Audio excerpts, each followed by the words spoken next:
Following the Flight of the Monarchs is an interdisciplinary acoustic ecology project which brings together artists, scientists, communities and ecosystems across the 3,000-mile migration route of monarch butterflies as they perform this incredible journey from Canada to Mexico every year. And I've been working on the project since 2015. My first encounter with them was at the El Rosario Reserve in Mexico. And whilst I was in Mexico, I met Mexican poet Rolando Rodriguez and his daughter Jessica Rodriguez, who's a media artist, and an American musician, David Blink.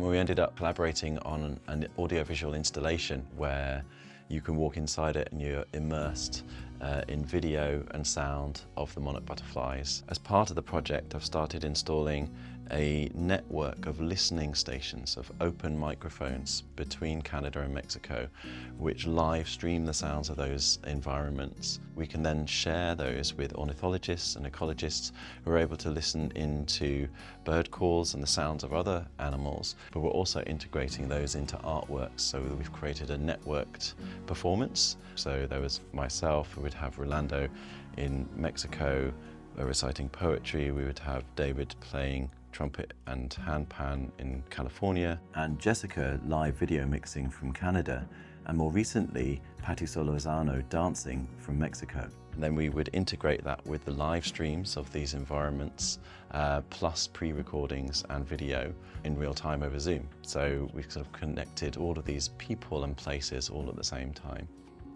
Una nube espesa. Amanecí hoy con una luz callada y clara, yéndose a alguna parte del suelo que la atrapa y la consume. The monarchs' numbers have declined by nearly 90% over the past 2 decades, and there are 3 main factors to that. One is industrial use of herbicides and pesticides, the other one is deforestation, and the other one is climate change. And these are factors which obviously aren't just affecting the monarch butterflies. The butterflies are very much an indicator species of these environmental changes, but they're affecting other species, and they're also telling us things about the way that we're living.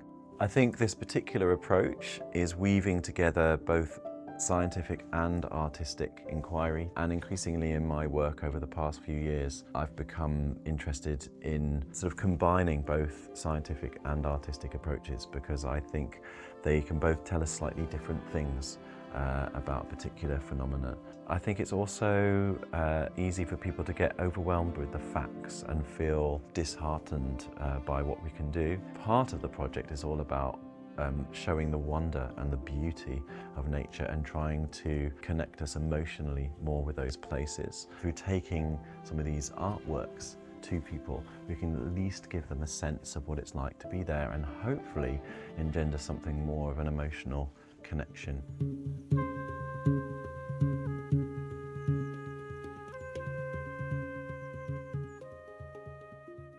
It's felt like an incredible privilege to have this opportunity to visit these places and meet all these incredible people. It's a project which feels very much like it has almost a life of its own. It feels very much about not trying to be too in control of things or having too fixed an agenda even about what it's about, but allowing things to grow organically.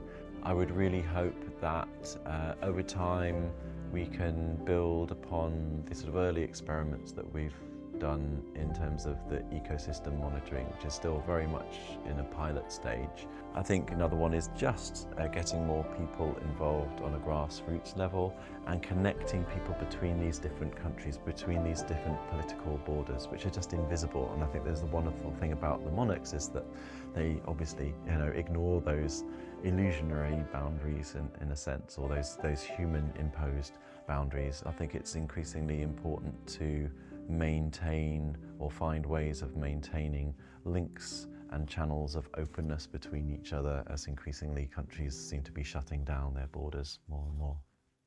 El cansancio dibuja fantasmas en las nubes sobre los rascacielos ahora construidos en las coordenadas de nuestro camino.